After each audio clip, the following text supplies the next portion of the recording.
ಎಲ್ಲರಿಗೂ ನಮಸ್ಕಾರ. ಬೆಂಗಳೂರಿನ ರಸಿಕರೇ ಹೇಗಿದ್ದೀರಾ?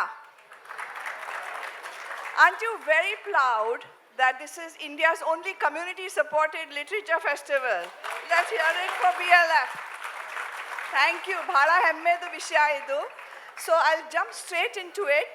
The way we'll do it is I'll speak for a couple of minutes, then I'll ask all of them to make an opening statement. We'll do a bit of a conversation, and then hopefully we'll be able to definitely give you 10 minutes. So keep your thinking hats on and your minds wide open. So to introduce this subject, which actually doesn't get spoken about a lot in public, and I think is extremely important, is what is happening to young males in our country, and in fact all the world over.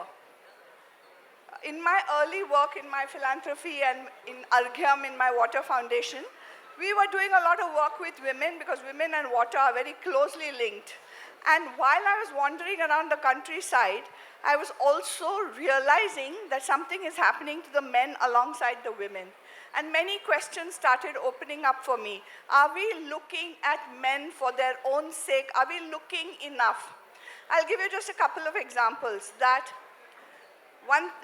Today what we are seeing is, and we don't see this very much, when we look at prisons in India, 94% of inmates are male, and 75% of those are still under trials. They have not even been proven to have committed the crime they are in there for. And just yesterday, I was at another conference where we learned how brutalizing that environment can be. We have learned that even when it comes to sexual abuse, the government's own data has shown that young boys get as much and slightly more abuse than girls. We know that, and my panel will tell you more of that, but I'll just tell you an incident that stuck with me, which made me shift some of my work in my philanthropy to a portfolio for young men and boys, where when we started, we had just one organization to support. Today we have 45 all over the country, so something is happening. But the incident that stayed in my mind is I was on a tour for education, and there was this young boy bawling his head off on the side of the road, and I stopped the car, I got down, and there was a young girl with him, and I was trying to understand what's going on. He was crying. He was about to get into the 10th standard, and his father had told him this was his last year of education, that he's going to put him into the KSRTC because he'd got him a job of some kind, and that he's not going to study anymore. And he was bawling in the open to his younger sister who was trying to console him. That is the fate of many, many young males in this country. Today, globally also, and in India also, there are more girls in the education system than boys. We have more than 1 million boys who would like to be in education but cannot be for various reasons. So this made me think about bringing this marvelous panel together. So what I'm going to do straight off, Kartik, you wrote The Good Boy Syndrome, mostly about tambrams, by the way, and then he broadens it out very beautifully. You should pick up the book from the bookstore. Why don't you tell us how you came to this topic, and what do you think is happening to this good boy of India? Absolutely. Thanks, Rohini, and great to be in this panel. Provocative theme. We are looking at the fears of men, right? We're looking at fears. A lot of things brought me to this theme, and first of all, the fact that I am a tambram myself and have worked very hard at questioning this identity for myself. What is this about? What does it even mean in a lived reality? It's okay to socialize myself and say this is what it is about, but when I step back, there were so many factors that came up, and I wanted to share a few of those just to get this started off. You know, this morning I had a little bit of a metaphor when I was looking at this. It's about our protagonist, an Indian male. He is waking up and he is looking into the mirror, and he thinks he is seeing his reflection out there. But guess what? He's not seeing his reflection. He is seeing an image that has been put in there by the society, by the cultural context, by family, by traditions, by so many structures and systems that he doesn't even know. And he looks at himself and he is grooming himself. Fact is that he is only shaping himself in accordance with what that context has asked him to do. This was my reality as a tambram in many ways. Not to deny many of the positives of the heritage, but I was shaping myself to something I really didn't even know it was really performance. It was not really self-realization. And I think this is the story of many boys and men today. Now, if you look at in this panel, we are talking about the fears, right? Now, when I looked at fears, I said, does this end up victimizing the Indian male in some way? When I say fears, there's some miasma around it. We don't know fears. We can't put our hands around it. It's smoky, smudgy. So I said, okay, let me platform it a bit. So if I look at fears, I think they are located in what I call as, in my book, I have called them as tensions. So they're like dharma sankatas. You know, you have several dharma sankatas that the Indian boy or male goes through. And I'm just calling attention to 3 of them today. One of them is really this whole thing about belonging versus shame. You know, I belong to a religion, I belong to a society, I belong to a culture, I belong to a nation. Now all these belonging structures ask me to live up to certain standards. So I have to work to those standards. Woe begone if I don't, because if I don't, then in many ways I'm bringing shame to my context. And it's not just guilt, because ours is a shame culture. We are bringing kul ka kalank ho gaya from a Hindi perspective. You brought some contamination to the whole family. We don't have to look very far then. Look at what happened in addition to the data you shared, Rohini. Look at the Kota tragedy. Just 2 years ago, 2023, there were about 30 children, age 16, 17, 18, 19, who died by suicide in 1 year alone. 1 year. All right? 82% of them were men, boys. Sordid, miserable saga of not being able to live up to that which the system asked them to, and they couldn't go back home and tell their parents, I'm sorry, I'm not making this cut. And so they took their life instead. Can you imagine what kind of, it's not just a dharma sankata, it's something more disastrous than that. The only other 2 I want to draw attention very quickly. One is the dharma sankata between I and me. Now, I is agentic. I can declare I am here, I have my desire, I have my sorrow, etc. When I look at the me, I am an object out there. And in our country, which is a patriarchal culture, it really requires the collusion of the objectified me rather than the agentic I. And so many boys and men, even though we may think today, sitting in our, our urban elite structures, many people think, so boys are doing very well, they are doing many agentic things. The data is different. The data is showing that nothing is really moved. Beneath the veneer of all of that, they are still paying the cost of obedience, they are still performing for success, they are still needing validation for approval, etc.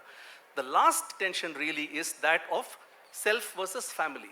I have to live up to my family's implicit, explicit expectations, and if I don't, then I'm transgressing it. And if I transgress, then again that means that I've brought a deep shame into my family structure, things which I cannot handle. So these are 3 dharma sankatas or dilemmas, if you will, or tensions that within which fear is located. So fear is not like that, an emotion, but it's located within these tension structures.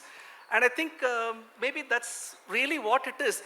Lest we victimize men, I think the task for us really, not just in this conversation, but through forums like this, is to ask the boy, ask the man, in what way have you become a stranger to yourself? What have structures and systems and society and traditions, constraints done to you that you have to discover yourself all over again? I'm hoping we can make a beginning with that. Yeah, thank you so much. We'll move right. So we did some surveys before we started the portfolio, which we call Layak, because many young boys across India in their own languages are called nalayak. Tum nalayak ho. And they have to constantly counter that. So do you think that this push to be a good boy is not necessarily a good thing for boys? In just one sentence before I go to Sonora. Pushing boys to be good boys is absolutely, it's adharmic if you ask me. It's not the right thing to do. Don't absolutely. push the boys. Thank you. We'll come back to you. Sonora, you've written a book about how to raise a feminist son, and you speak very candidly and very thoughtfully about how you brought up your own son to be a feminist. Tell us why you wrote about this. Many of us try to make our boys. We don't seem to succeed because we really forget to tell. I told my daughter to do some things, and though I was a feminist or whatever, I forgot to tell my son to do those things. Is it really so easy to raise feminist boys? And what does that even mean? What is a feminist boy?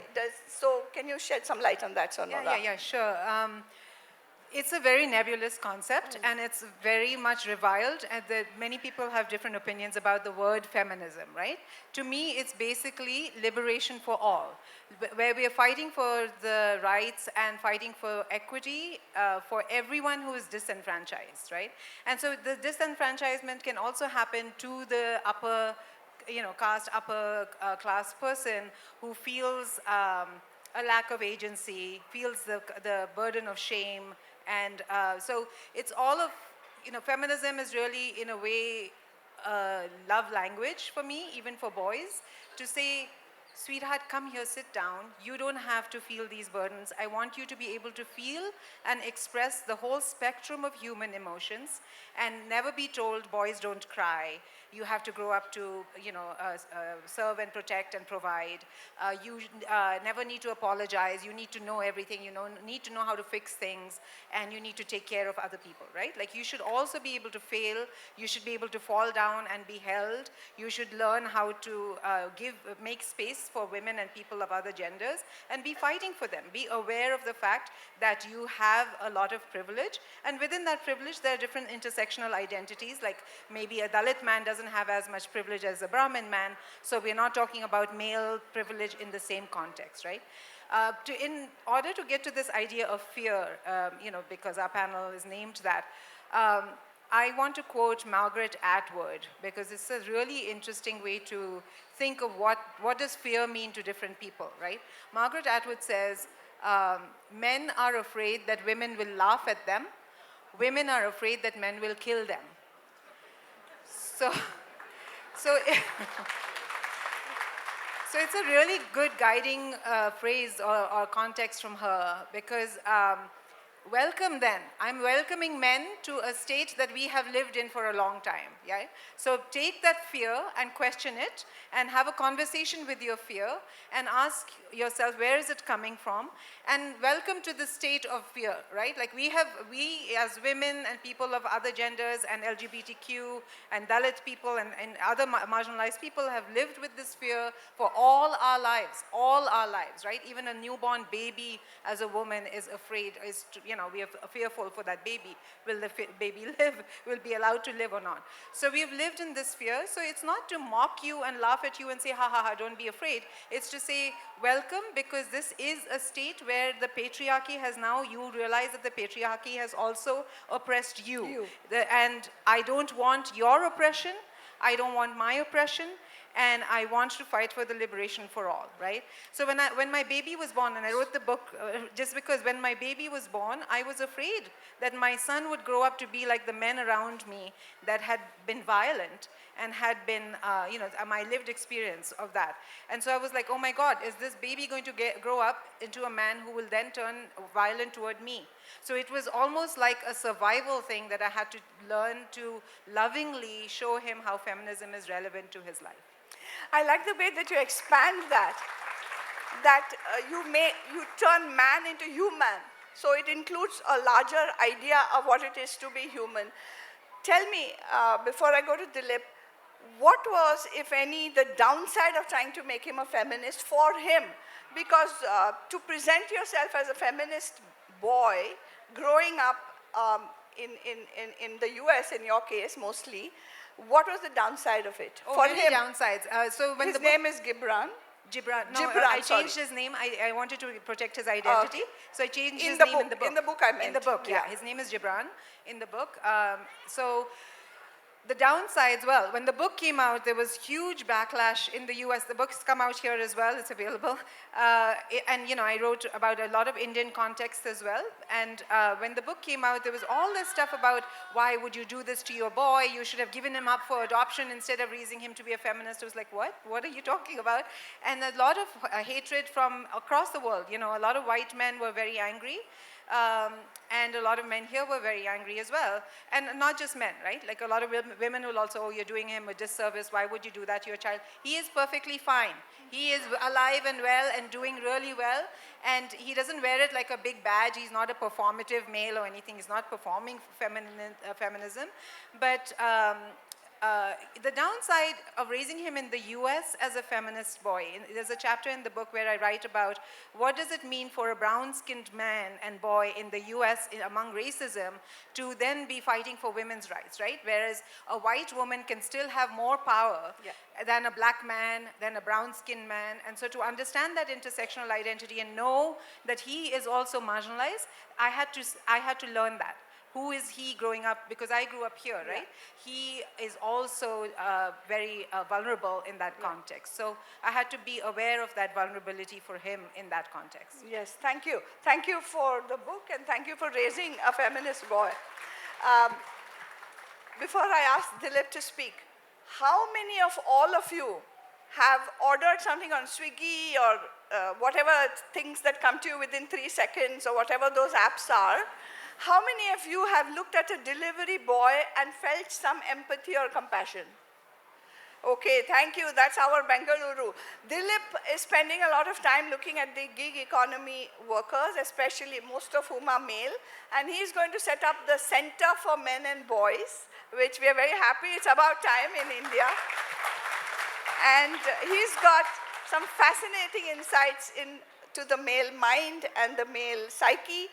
Go ahead, Dilip. Thank you, Rohini. While there is a lot of conversation happening about who men are and who boys are today, what we at the center are trying to shift and build the conversation is men are fearing a lot of things, that is relevant to this panel. Along with that, there are a lot of systems around men that is making men afraid about a lot of things. So what is the role of systems in shaping the men of today and tomorrow is the crux of the work that we are doing. And when we spent the last 6 months doing some rigorous research, understanding like what is happening with men today and trying to make sense out of it.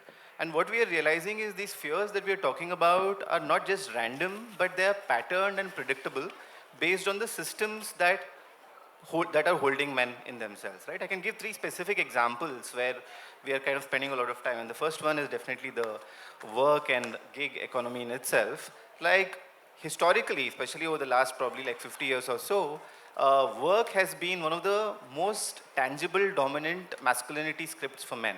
That's where they learn who they are, their self-worth, and also how their future is going to unfold, right? But what we are seeing over the last 5 years is this idea of work is dynamically shifting. It's becoming more fragile, more temporary, more unpredictable, that suddenly there is a large group of men, particularly young men, 75% of the 7.5 million gig workers in India today are between the age group 18 to 23. Right? So there are a really large group of men who are suddenly like wondering that where do I find my sense of dignity, respect, and self-worth from, because they're not finding that from a place of work, right? So when such a huge influencer of what being a man is being kind of questioned, there are a generation of men sitting with this big fear on what do I do with my life and who am I as a man today. And the second example is care. And I think all of us have men in our families who have men who just don't know how to take care of themselves, right? And we often kind of put it saying that he's a man, he doesn't know how to take care of himself. But what we are trying to like understand further is why. Like, is that because they don't understand themselves? That's not true. Most of the men know that they're not doing well, either mentally, physically, etc. There was this one particular instance where we were talking to a father in a low-income community of Kolkata, and he said, I'll go to a doctor, and the doctor says something is wrong, and then I'll stop working, and then what? Right? And that is the case with majority of the men out there, where they're like, it's not that they don't want to take care of themselves, but they don't know, like if they stop working, if they start taking care of themselves, what is the expense and what is the cost to pay? And it almost feels like the systems around them have made taking care of themselves too expensive a task to deal with. Like, while we can definitely argue that men are feeling too self-important and there are other members in the family who can take care, etc., but that's the reality of millions of men today, and it's important to meet them where they are. And the last example, after that I will wind up, is a sense of belonging, which I think is probably relevant to the crowd here today, that majority of the young boys and men we are talking today really want to be nice. They want to be empathetic. They want to be responsible. They want to take care. But they have not been raised in environments where they have examples of how to do that well, how to do that flawlessly, right?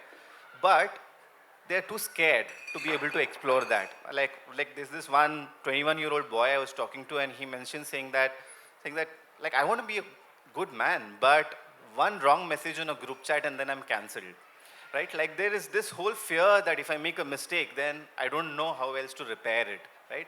So I feel we as a system have not been able to create those spaces where men or boys are able to make those mistakes, hold them accountable, but also show them a path to repair and sense of belonging in itself, right? So one last note, and I'll kind of wrap up, is what we are realizing is with these fears that we talk about are not just individual fears.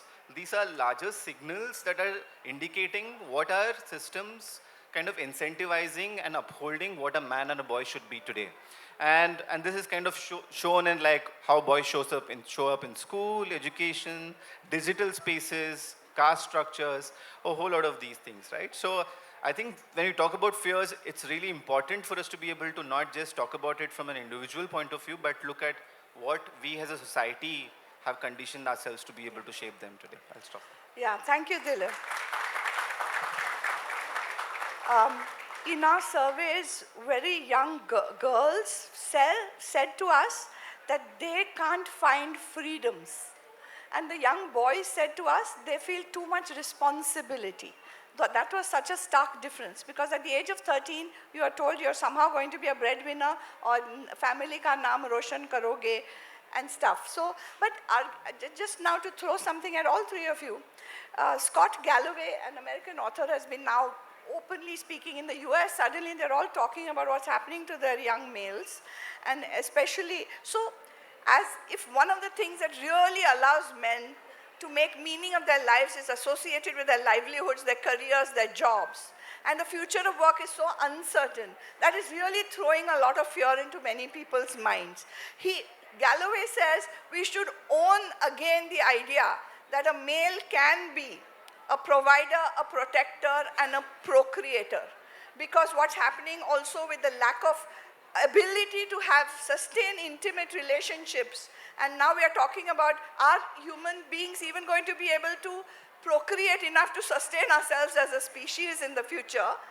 How would the three of you like to respond to this question? Should males think of themselves in the old mold as provider and protector and procreator, or is that all in the past and we have to reimagine the new man? You want to go first? Anybody? Take a shot at this. So I think it's great thought. So I think this provider, protector, I can add a few more to it, custodian, keeper of the keys, etc. is one side of the masculine story. It's Yes. the containing, grounding side of being, I won't say masculine, I would say mascucentric. I mean, that's Yes. one side of the story. But I think there's another side which is beyond procreation too, which is like, have we the ability as a society? So I agree with Dilip that it has to start with society, then it trickles down to individuals. As a society, do we envision man to be a penetrative, assertive human being, other than the containing, grounding energy of protector, custodian, etc.? Do we see that as valuable at all? Because I'm afraid that when we look at the assertive side of man, we only see the aggressive side of man. When we see the penetrative side of man, we only see the phallus. We don't see anything beyond that. We just say, okay, he's a rapist. He has done all this brutalizing, etc., etc. But do we realize that there is a warrior sitting there? Do we realize there's a good warlord who wants to expand, not in a warlord as in a killer kind of sense, but it's an expansive person sitting there. Do we see a generative person sitting there? I think that beginning needs to happen through some of the conversations. Otherwise, think of people who are able to own their agency to say, fine, I mean, I may come from a certain social class or caste or whatever, but my voice has a word to it. It has a meaning to it. Rather than just get swept away by constraining political discourses, can the boy make a statement that stands? Do I have a viable example right now today? I think, I'm sorry to say I don't have a live example of something which is not shaped by political or economic forces behind it. Right, that's sobering. Sonora, where do you think many men, and there's research coming out, believe that women are going ahead of them educationally, in the job, through policy protection, you know, millions and millions and millions of dollars. And believe me, I'm not saying take away that protection from women and girls, far be it from me. But we don't have any public programs for the well-being of young boys, at least in India and maybe in many parts of the world, though some research has shown that that can have dramatic results to make men nicer, better, more secure, less afraid.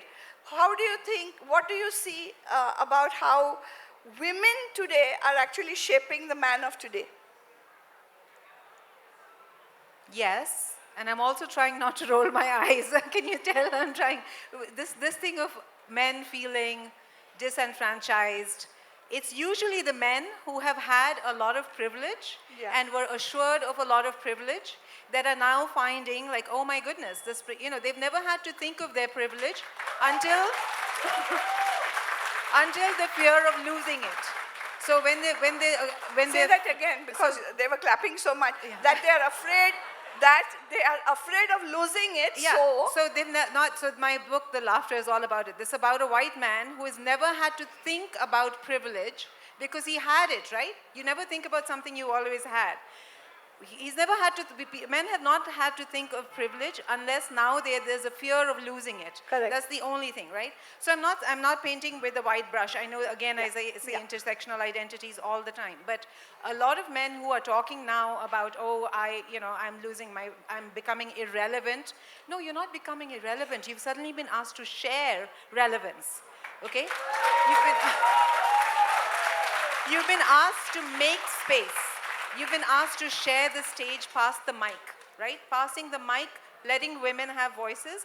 Now that you've been asked to do it, these are wonderful men, they pass the mic, they know really well how to do it. But now that you've been asked to pass it, you're suddenly saying, oh, I don't have a voice. No, you have a voice and we like your voice. I love men. I love them, okay? And I love young boys and I want them to grow up to be healthy. But the thing is that you don't tell me that I need to minimize myself, I need to dim myself. I find a lot of men, when I'm in conversations with them, are teasing me, you know? They like to, it's like, bring me down a peg or two. Why? Why do you want to do that? Let's have a conversation. Is that insecurity? That is insecurity, and it's a sense of, but I feel for that as well, right? Like I do have compassion. I don't feel that we need to keep putting so much money and resources toward that alone. And that's why I like these programs that are keeping the whole community empowering the entire community. A better balance. And like you said, like a lot of women are inviting men to do better and to feel more. We are not saying we don't want you anymore, that you are irrelevant, but we want you to share the stage. We want you to share the privileges. One of the things I want to say too about this is that this thing of the protector and provider has never really been a good thing for men. It has disenfranchised them. We've talked a lot about this, and in my first novel was about farmers' suicides in India, right?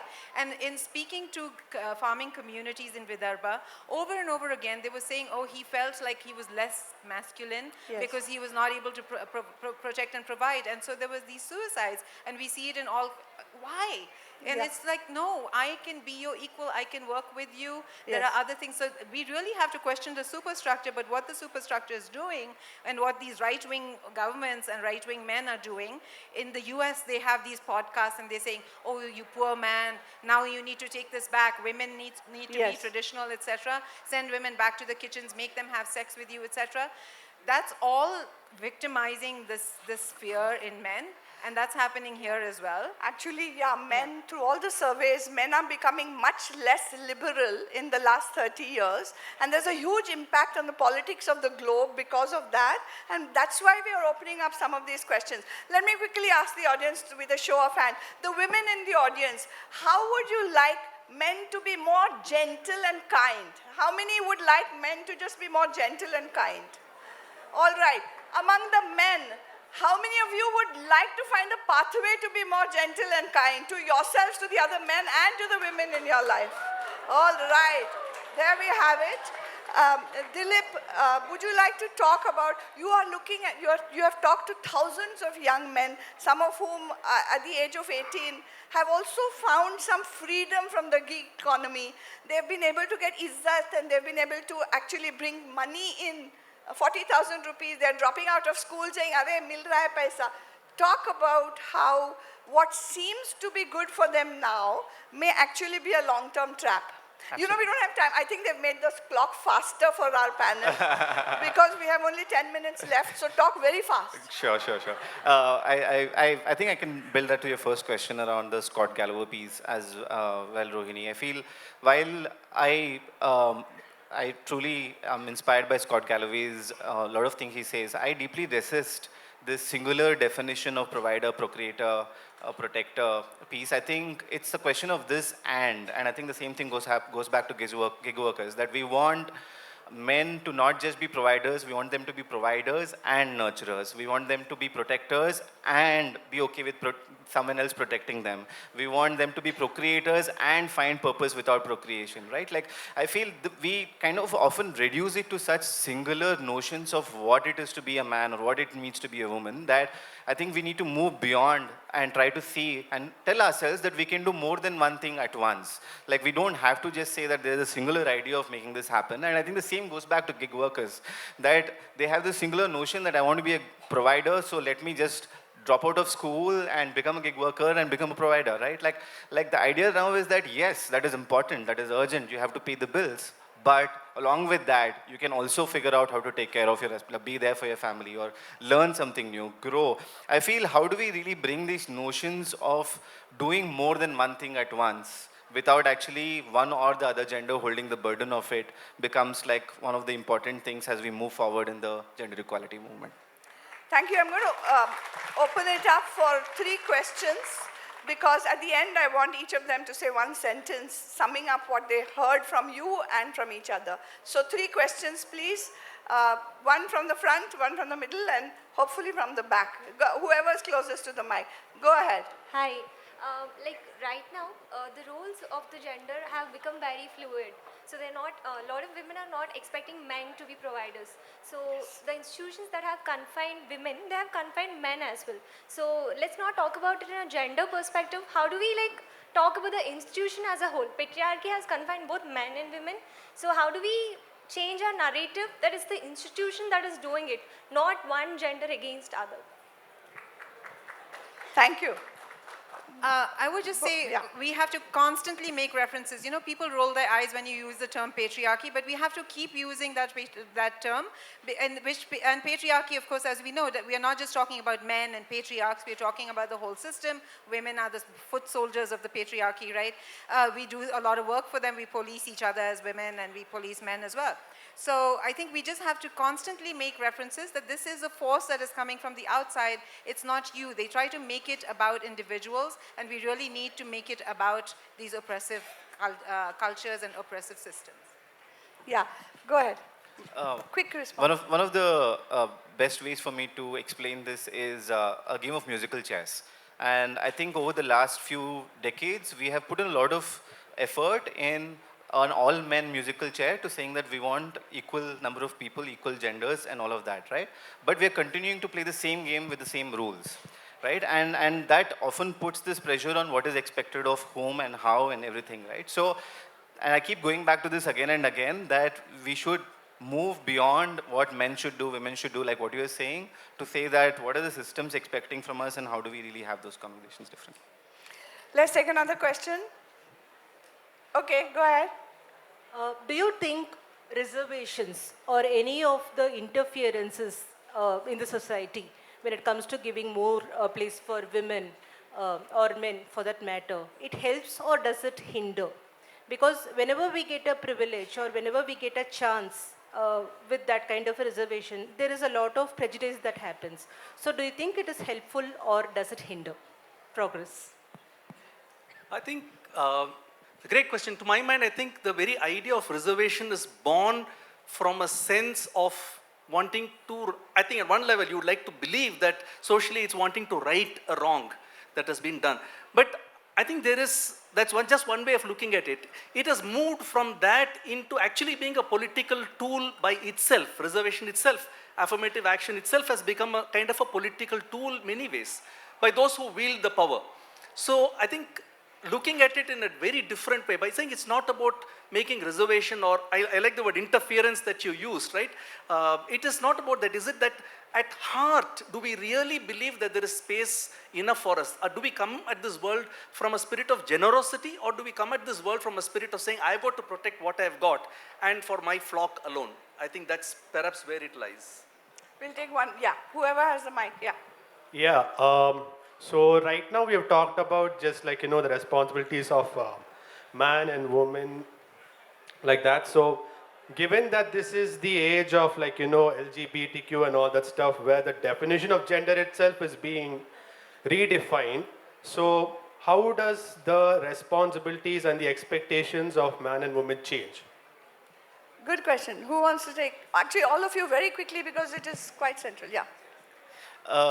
Yeah, like I do think gender is evolving, and there is no way we can control how it evolves, because what is expected of people is dramatic. Like we don't have, like the family structures are evolving, the idea of procreation is evolving, the idea of who does who, gender norms are evolving. The only way is to not force fit it into a certain solution, but actually kind of explore beyond it. But there are also like these components of like really going back to like the idea of like gender being a social construct plus it being a biological construct. And there is just lack of evidence for us to be able to have these conversations beyond it being a social construct at this point of time. And as a society, we need to kind of figure out, like, for example, we can say that gender is not going to exist like 50 years down the line, but women do have reproductive labor that put in, the menstrual labor that put in, that just by removing gender, we cannot take that labor away, right? So there is more than what is expected from a man and woman. I think it's evolving, and we need to kind of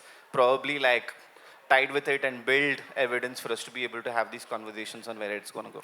Sonora, before you say, I just wondered, no, take your mic. I just wondered, this thought of this gender fluidity, even as a social construct which is building out, do you think it might become a body blow to patriarchy itself? Yes, absolutely. And also to rephrase what you said, like every age has always been an LGBTQ age. Yeah. It's only that now we're talking about it and it's becoming more apparent, right? So I think what we need to keep in mind is that now that we can talk about these things and that we are experiencing these things, let's celebrate this. Like, how about like a huge party, that celebrates the fact that we can talk about this and that there can be empathy and celebration for all. I have benefited a lot from my LGBTQ friends living in the US who have taught me how to live with family estrangement, to embrace living an alternative lifestyle, to as I'm a straight woman, but raise my son to be feminist. That's all that love has come, and that practicing of a different way of living in the world, I've learned from them, and so for me that feels like such a celebration of solidarity, and really where we should be encouraging all of this is to stand in solidarity and empathy with each other so that we can all have fun. And yes, and those that want to have kids can have kids, and then we bring the men and all people of all genders to raise them all together in this beautiful feminist village that I envision. Yeah, of course. I like that because it flips fear to hope. It flips scarcity to abundance. It flips zero-sum to shared spaces. Go ahead. Just a very quick word. I think, yes, a body blow thing is, I'd also like to not be an idealist or romantic, but be more pragmatic. I think we are dealing with a very formidable foe in patriarchy. Let's not underestimate that, yes, I think gender fluidity and conversations like this, spaces like this are very important, but we are not dealing with something that's going to back down just like that. But in fact, do you think there's a backlash now? 200 years of women's rights, of freedoms, of actually working very hard in the Samaj to get women to some place. Do you think there's a backlash to push us back? I think so, and I think it's surreptitious and insidious. We don't see it, but it happens all the time. All right, last question, please. Oh, we already did the last question, did we? All right, what I love is my wonderful panel has been saying there's lots of work to do. We cannot victimize men. Definitely not. But we have to hold men accountable for what they do and what's happening in society. But I would add, we don't want to shame them either. They should not, if it comes from guilt, it's not your best foot forward. As we close this session, and this is just the beginning, we need to have 100 such conversations. Please generate these conversations wherever you are, at your dinner table, in your schools, colleges, and offices. But I'll give them each one line to say before we close. It says time's up. All right. My last line would be, as a society, we have gotten so much better in calling men out. I think we collectively need to learn and figure out how to call them in. Because if not, there will be... Kya baat hai. And to echo that, I would just say it's all about love and solidarity. It's always going to be about love and solidarity. Just one last thing, I go back to Marcel Proust, whose words ring true. Says the voyage is not in traveling to distant lands, but in seeing with different eyes. Can we see men and masculinity with different eyes? Thank you to my wonderful panel, and thank you to this audience for being so engaged. Dhanyavad and namaskar.